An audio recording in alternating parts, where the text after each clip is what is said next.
Welcome to Our Girl Relationships. We talk about the problems people face in their day-to-day lives. Let's start with the video. When I, 30 male, was marrying my wife, Clara, 29 female, 2 years ago, her mother was one of the most successful businesswomen I had come across in my life. She was a divorcee. She was already running a small business and she used the alimony from her divorce to expand her business. She then ran her company to losses only to emerge back stronger. Being an entrepreneur, I was very excited to meet her. But after a few conversations, I understood that she was least interested in business. Whenever I deflected the conversation to something remotely related to running a business, she would lose interest. She had a reliable team behind her who ran the business. I understood that as long as the owner doesn't do anything overall stupid, a business would run just smoothly if it's well established. During the time of our marriage, my mother-in-law was dating a man much younger than her. She had entrusted him with her business as well. Both Clara and I felt there was something off about this man. My mother-in-law barely gave any attention to her business, and finally, a few months back, this guy ran her to bankruptcy. The fall of her business began with her losing major clients. When there was no potential for expansion, this guy tried to expand the business. This led to the business incurring more debt and finally shutting down. She even lost her home in the process. The most awful part of her story was that she still had trust in her boyfriend, but he ghosted her. Clara was devastated by her mother's situation, so we decided to invite her to our place. That's how she started living with us. She was mentally at the lowest phase of her life, so we decided to give her time and space to recover. But I was more realistic about my mother-in-law's condition than Clara. I knew for a fact that her business was a cash cow. If she had given it a bare minimum effort, her business would have survived. Clara, on the other hand, believed that her mother was manipulated by her ex-boyfriend into giving him the reins of her company. It was impossible to convince Clara about her mother's mistakes, so I didn't try. A month after my mother-in-law moved to our house, her situation improved drastically. That was a relief for Clara, but that also meant that my mother-in-law was slowly getting back to her old lifestyle. A group of her friends who never bothered to check on her while she was struggling now became a constant presence at our house. Clara was happy because my mother-in-law responded positively to their company, but I was worried. My mother-in-law needed a considerable amount of money to support her older lifestyle, but since she was now bankrupt, Clara had to provide for her. We started to notice her older spending habits when she began to order food regularly for her friends at our house. The reality of being broke might not have sunk inside her head. She continued playing rich with our cash. Then she started to go out. This woman, though broke AF, still preferred to go to the posh restaurants and clubs that she used to visit. I had to intervene at some point. I got the perfect opportunity to discuss this with Clara when she informed me that my mother-in-law had asked for money to join a new gym. I didn't mind spending money on her, but I was bothered by how ignorant she was about her situation. She was not treating me right as well.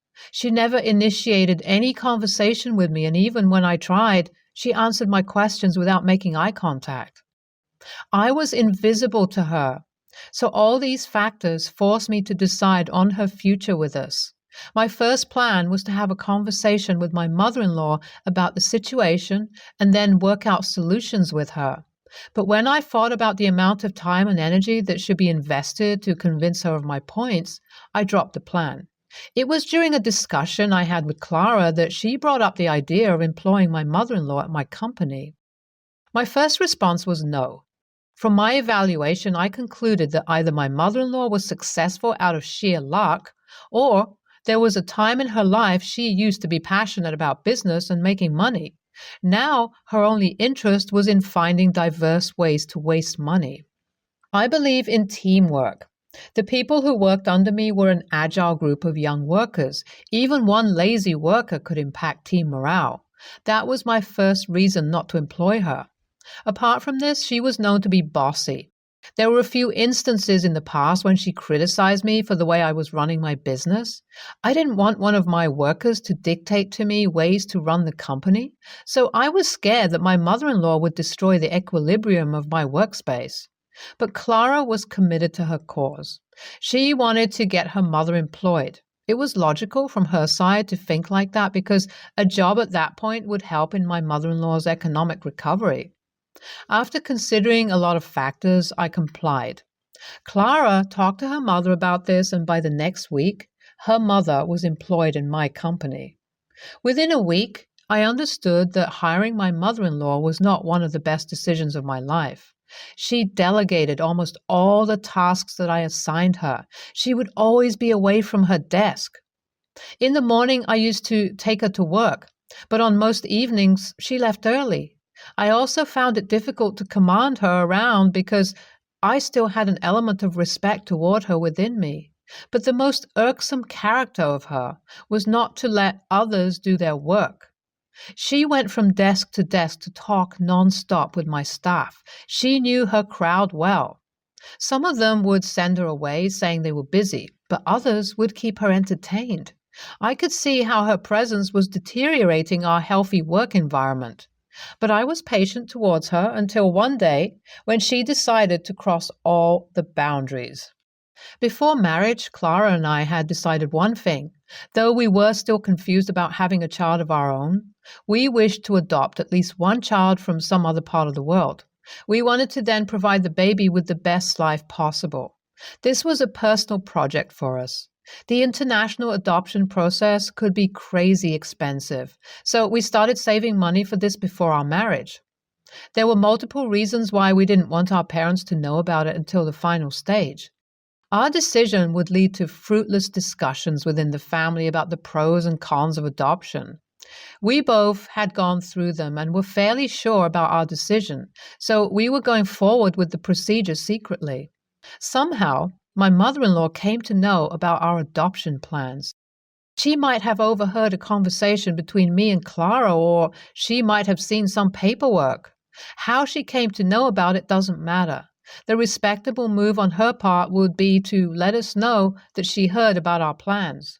But instead, she used it as content for workplace gossip. Yesterday, I had some on-site meetings and came to work late. The meeting room is on the way to my cabin.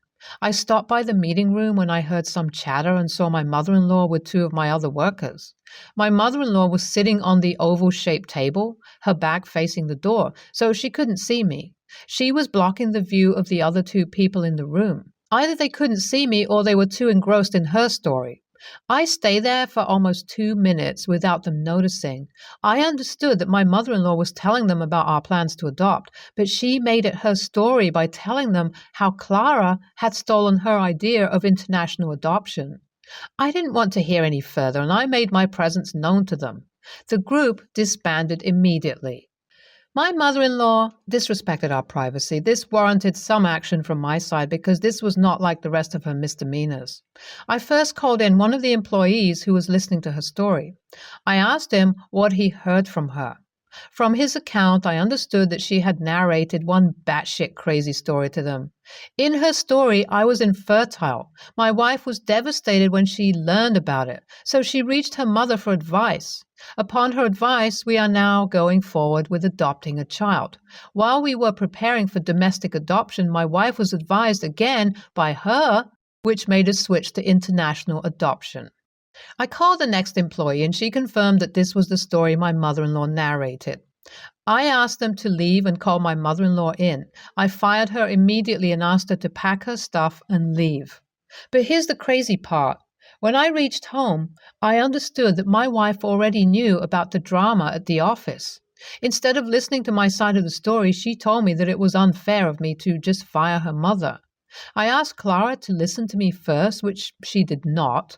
But I tried to make her understand how her mother openly talked about our plans for adoption. She was still defending her mother. She argues that if it was some other employee, I would have given them a warning instead of firing them after the first offense. The way she looks at it, I was waiting for a reason to fire her mother. But that's not true. Am I the a-hole for firing my mother-in-law from work after I heard her disclosing sensitive information about my marriage to her coworkers? I sat down for a chat with Clara a few hours later. That's when I learned that she had kept one thing hidden from me. She had talked to her mother at some point in the past about our plans to adopt. This was before marriage, during the initial stage of our discussions. My mother-in-law recently asked her what the current stage of our adoption process was. Clara just said that we were yet to decide on anything concrete. She didn't think it was important enough to inform me. I genuinely thought that we both gave it the same level of secrecy. So this is where my mother-in-law got the information from. Clara still feels firing her was a bit too much, even after I told her how her mother twisted the story. A week after the incident, my mother-in-law has taken things to another level. She has convinced people that she is starting a new company. She even stole one of my employees. But the irony lies in the fact that she still lives in my house rent-free. There's no chance that such a company exists. I was right. She made an imaginary company and hired people. I don't know what goes on in this woman's head, but not my problem anymore. 2 days ago, she took Clara's credit card and bought something very expensive. Clara had already made it clear to her that our policy was to spend money judiciously. 2 days back, when I came back from work, I noticed that she was gone. Clara asked her to leave after the credit card fiasco. I didn't ask any further questions about where she moved to or how she could support herself, because by now I have understood that my mother-in-law could survive anywhere. NTA, man, it's your company. You're the boss. If someone is ruining your business, kick them out. That's business 101. Whether they are friends or family doesn't matter. NTA, why is your wife acting all worked up? You did what was right. I think your mother-in-law has manipulated your wife to work on her side. Also, it's best not to mix business with family. It makes objective decision-making impossible. Hello, I'm female 60. My daughter, 34, is married to a Spaniard, male 35. He's from Spain, not Mexico. Together, they gave me the gift of 2 grandchildren, male 11 and daughter 9. They live in the USA but visit Spain and Europe frequently, about once or twice a year, usually staying at his parents' house. I wish I can be so lucky. I've only been to Europe once during my honeymoon. I am now a divorcee from her father. Currently, I'm visiting my daughter and her family for the Christmas holiday. I use my sister-in-law's computer to look something up online. I know I shouldn't have, but his laptop was right there on the coffee table and all I needed to do was a quick Google search. When I opened his computer, I was horrified to see my sister-in-law email open to find out that he and my daughter's family had booked a vacation to a nudist resort in France with my grandchildren. I dug a little further and clicked on the website of the resort to find that there are even children featured on there as well. I guess you can say all of the images were tastefully done because none of their privates were exposed in the images. And I know that Europe is more liberal when it comes to nudity, but I can't see my grandchildren being exposed in this way. I confronted my daughter about it, and she was upset that I snooped, which I admitted was wrong, but she was also arguing with me, saying that I had no right to tell her where she could take her kids on vacation. I simply tried to tell her how I was fine with her and her husband going to a place like that, though I wish I didn't know about it, but not the grandkids, and how it is inappropriate for the kids to go to such a place because they can be preyed upon. I also told her how I never paraded naked around her when she was growing up and asked why she thinks it's okay to be naked in front of the kids, especially my grandson. She told me how I was being overdramatic and how they let the kids play nude on the Spanish beaches for years with my sister-in-law's parents, thinking nothing of it, calling it holidaying European style. She also informed me it was how her husband grew up, and many families in Spain still let their kids play naked on the beach.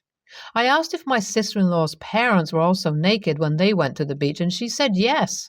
And again, I was horrified. She told me this is why she never told me, because she knew how I would react.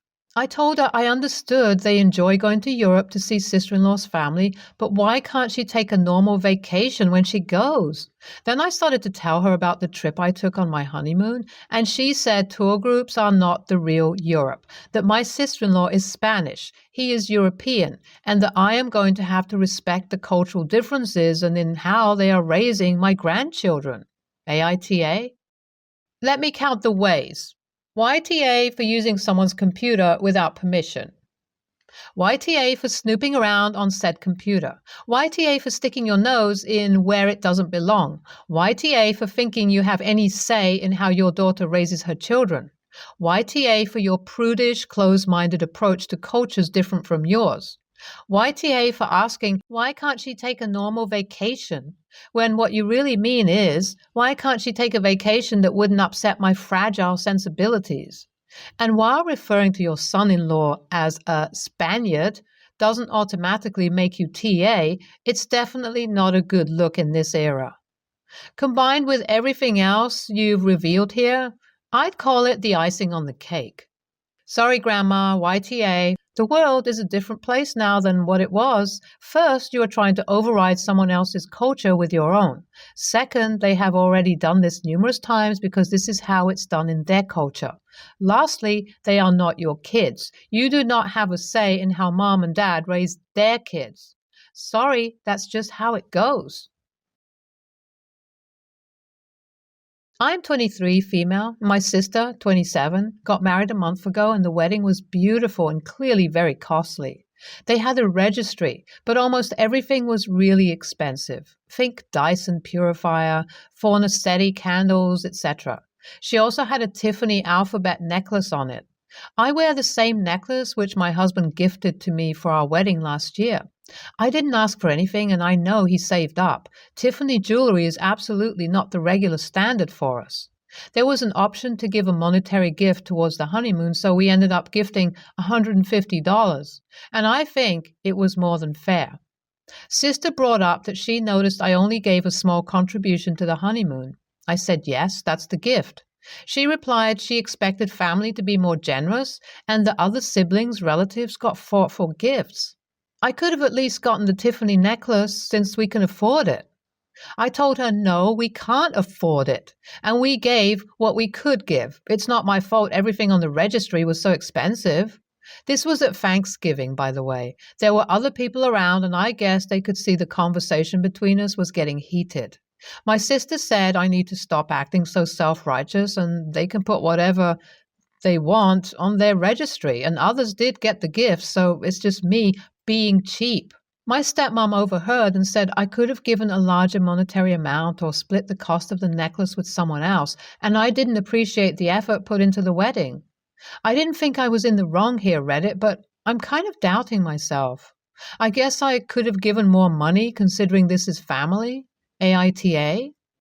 ETA. A lot of comments asking what my sister gave for my wedding. I replied to a few, but we'll edit it here. We asked for no gifts and to donate to the American Heart Association or donate toys for a children's hospital instead. NTA. A gift is just that, something presented to the recipient and not an obligation. The cost of the wedding is irrelevant. A wedding is not a money-making venture. Since she thinks you under-gifted, is she going to provide refunds to people who gave more generously than average? Since in her eyes, it's some sort of balance sheet. Also, it's just plain tacky to confront someone to demand a larger contribution and the jewelry off of your neck. Stepmom needs to back off too. Not her business either, but it's obvious where the greed comes from. It's also very, very low class to essentially attempt to browbeat you about it at the holiday dinner. Did they charge everyone an entry charge for that too, to cover the cost of turkey and cranberries? Most weddings I have been to try to have a variety of price ranges for gifts. I got one friend a cutting board for $35. Another, I got them a Yeti growler for under $100.